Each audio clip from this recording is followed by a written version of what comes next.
EU officials are plotting to delay the UK's exit from the European Union in a bid to make Britain stay until at least 2021, it has been revealed. Officials on both sides of the negotiations anticipate the March 29 deadline will be significantly delayed, with 3 EU insiders saying many are backing an extension of as much as 21 months. The delay would allow the government enough time to plan a second referendum, which Labour leader Jeremy Corbyn last night backed, and even cancel Brexit altogether, replacing the 21-month transition period with extra time as an EU member state would allow the UK and the EU to develop the plans for the future relationship. However, the delay would also give time for a new referendum on the UK's relationship with the EU. If a second referendum takes place, it could take a whole year to plan and destroy Brexit altogether.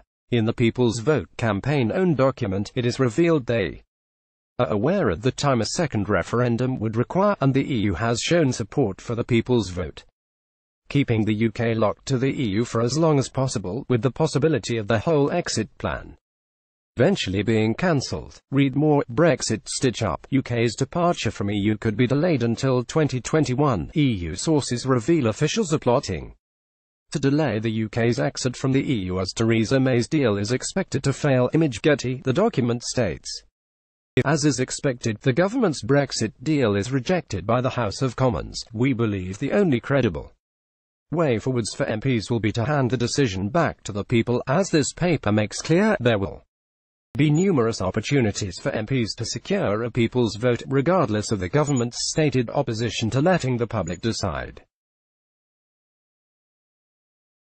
It is highly plausible that events, or Parliament itself, will force them to embrace the idea as the best means of breaking the logjam and avoiding a no-deal exit. The document further reads, as the Court of Justice of the European Union has confirmed, until the Article 50 deadline, if necessarily extended, expires, we still have all the rights of a member state, including the right to change our minds. It would be necessary to obtain an extension of the Article 50 timetable to allow a people's vote to take place. Read more. Brexiteer MP tells Theresa May voters are bored of Brexit, just get on with it. Theresa May spoke at the end of the Arab-European summit on Monday.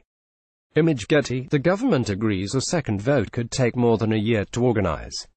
Officials predict that the time required for drafting of a new parliamentary bill, the passage of the legislation, the testing of the ballot paper question by elections regulator, the Electoral Commission, the designation of the official campaigns, and finally a 10-week campaign period could mean that a fresh vote could not be held before early 2020, so the 21-month delay the EU is now proposing would give the government sufficient time to both hold that second referendum and put in place the primary legislation required to completely reverse Brexit. One EU diplomat has said, if leaders see any purpose in extending, which is not a certainty given the situation in the UK, they will not do a rolling cliff edge but go long to ensure a decent period to solve the outstanding issues or baton down the hatches. Read more. Labour backs second referendum. What does this mean?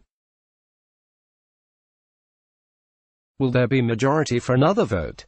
Prime Minister Theresa May and President of the European Council Donald Tusk. Image Getty. A 21-month extension makes sense as it would cover the multi-financial framework, the EU's budget period, and make things easier, provided leaders are not completely down with Brexit fatigue, and a 3-month technical extension won't cut it. I would expect a 21-month kick of the can. It is doing the rounds in Brussels corridors. Martin Selmayr, the European Commission's Secretary-General, among others, also fond of the idea. The plot to cancel Brexit fits in with established EU policy and recent history, as a few countries in Europe have had that experience when a first referendum on a European Union issue didn't quite go the way the government of the day expected.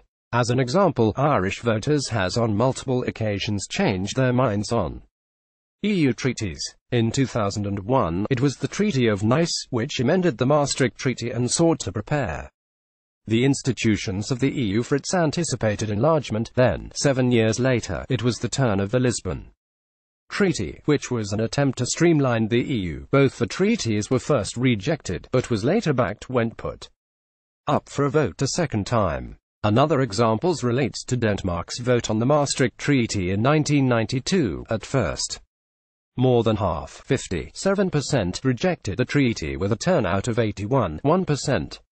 Then, a number of amendments were made and the referendum was held again. This time, 56.7% voted in favor of the Maastricht Treaty with a turnout more than 3% higher.